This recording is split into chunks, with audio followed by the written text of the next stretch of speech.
Welcome to the Safety Insights podcast, folks. Today we're diving into some key interview topics for a safety officer role. Let's get into the nitty-gritty. I'm excited, because this is a topic that really touches on practical safety measures on site. So, where do we kick things off? Let's start with the classic opener. Tell us about yourself. Now, the model answer here describes someone with a certified background in safety, with credentials like NEBOSH IGC and an ISO 45001 lead auditor certification. It's all about showing passion for building safety cultures. It's a blend of technical credentials and that proactive mindset. Right. And it's interesting because that introduction not only highlights formal certifications, but also demonstrates the candidate's drive to promote proactive safety measures. Exactly. And then it flows into the specific role and duties. The answer underscores that a safety officer's role is to identify hazards, conduct risk assessments, ensure regulatory compliance, and deliver toolbox talks, among other tasks. In essence, it's all about accident prevention and life protection. Absolutely. And this part really shows how multifaceted the role is. It's not just checking boxes. It involves a lot of direct engagement with on-site practices. Speaking of risk assessments, the content gives a step-by-step breakdown. It starts with identifying hazards, then assessing both the likelihood and severity, categorizing risks, and finally recommending control measures. It's like a recipe for safety. Yes. They even mention the hierarchy of controls: elimination, substitution, engineering, administrative, and PPE. I like that analogy. A recipe for safety. But I do wonder if always sticking to a rigid hierarchy might sometimes limit quick decision-making on fast-moving work sites. That's a good challenge there. The hierarchy is meant as a guideline rather than an absolute rule. In high-pressure environments, safety officers might need a bit of flexibility. However, starting with, say, elimination is always preferred to ensure fundamental hazards are addressed. It's almost like having a safety checklist that prioritizes critical steps. Exactly. And having that hierarchy helps in making solid decisions before resorting to less effective measures like just PPE alone. Now, moving over to topics like the permit to work or PTW system. Essentially, it's a formal way to control high-risk activities. Think confined spaces or hot work. It ensures that hazards are properly identified and only authorized personnel are in charge. That's crucial for ensuring nothing slips through, right? Indeed, because without such systems, high risks might be taken without proper precautions, endangering everyone on site. And then there's the scenario of seeing a worker not wearing PPE. The answer suggests approaching the worker immediately, investigating the reason, and then documenting the incident. It's all about leading by example, ensuring accountability, and also tackling underlying causes like discomfort. It's a very hands-on approach. True. It reflects that safety isn't just about rules, it's about continuous education and understanding worker behavior. Do you think that approach is always enough, though? Well, in most cases, yes, but sometimes you might have to escalate matters if repeated non-compliance is found. It all comes down to the balance between immediate corrective action and systemic changes. That's a point worth noting. Definitely. And then let's talk about near-miss reports. The content describes a near-miss as a gift, a chance to learn and improve safety measures before an accident occurs. It's a pretty optimistic interpretation. Absolutely. It's like a warning bell that lets you identify root causes early on. Investigating near misses thoroughly ensures that, ideally, future accidents are prevented. It's really a proactive stance, turning potential negatives into opportunities for improvement.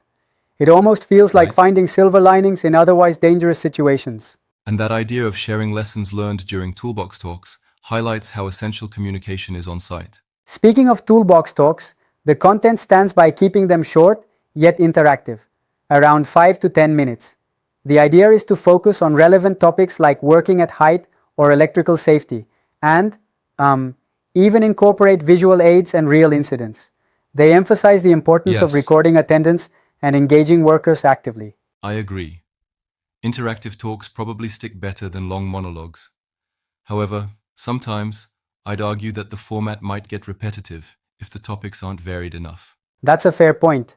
It's crucial to mix things up, maybe using anecdotes or even role-playing scenarios to keep the content fresh and relatable. Variety ensures that the learning is dynamic. And what about safety documents? The content lists quite a few, right? Like HIRA, PTWs, toolbox talk records, incident reports, even chemical MSDS. Exactly. The documentation is thorough. It not only covers standard safety audits and checklists, but also detailed reports on incidents. This keeps everything transparent and ready for review during, say, an external audit. Keeping the paperwork in order is critically important. Speaking of audits, preparing for an external safety audit is another pillar. The model answer outlines reviewing documentation, tidying the site, ensuring signages are in place, and closing off observations from previous audits. Yep, and what stands out is the emphasis on communication. It's not just about having the right papers, but ensuring that everyone is on the same page, like the workers actually knowing the procedures and being ready to explain what's going on. Right? That human element makes a big difference. Definitely. It demonstrates the candidate's diligence in fostering a culture of safety over mere paper compliance. Moving on, here's a neat segment on handling language barriers with workers. The answer suggests using visual aids, demonstrations, simple language, and sometimes even learning key phrases in the local language. Is key in a multicultural It's a practical solution that bridges gaps effectively. Absolutely. A reminder that safety is universal, regardless of language. Then we have the question, why should we hire you as a safety officer? This answer sells the candidate by highlighting strong field experience, technical know-how, and a proactive attitude that boosts safety culture.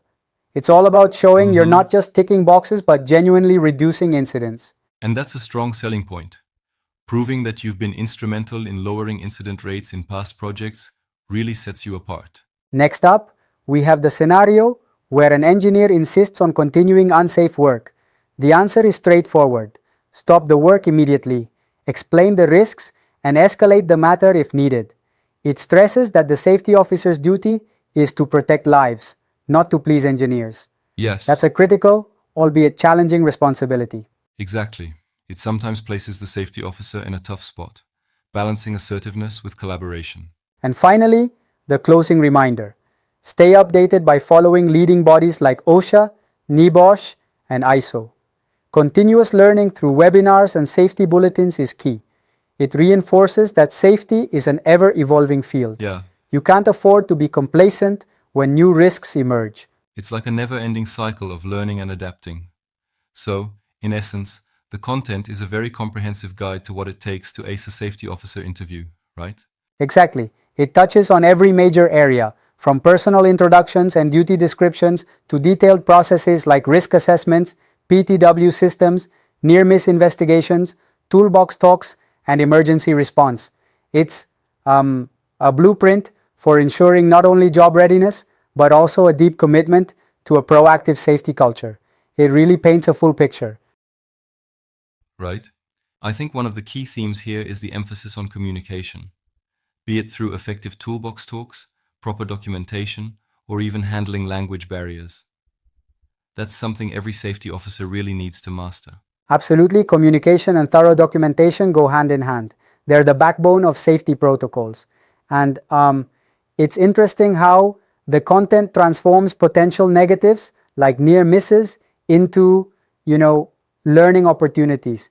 That mindset can really shift on-site culture. Right, it suggests that every setback is just a stepping stone to a safer work environment. And as a final note, these questions and model answers underscore the need for a balance between technical expertise and practical, on-the-ground safety leadership. It's like the difference between knowing safety theories and applying them so they actually make a difference in protecting lives. It's that practical, real-world impact that truly defines a successful safety officer. Well said. This conversation definitely highlights the multifaceted nature of the job and the depth of knowledge required. Thanks for tuning in, everyone. Keep these insights in mind, whether you're interviewing or simply striving to create a safer work environment. Stay safe, stay curious, and keep pushing for excellence. Until next time, take care and lead with safety at the forefront.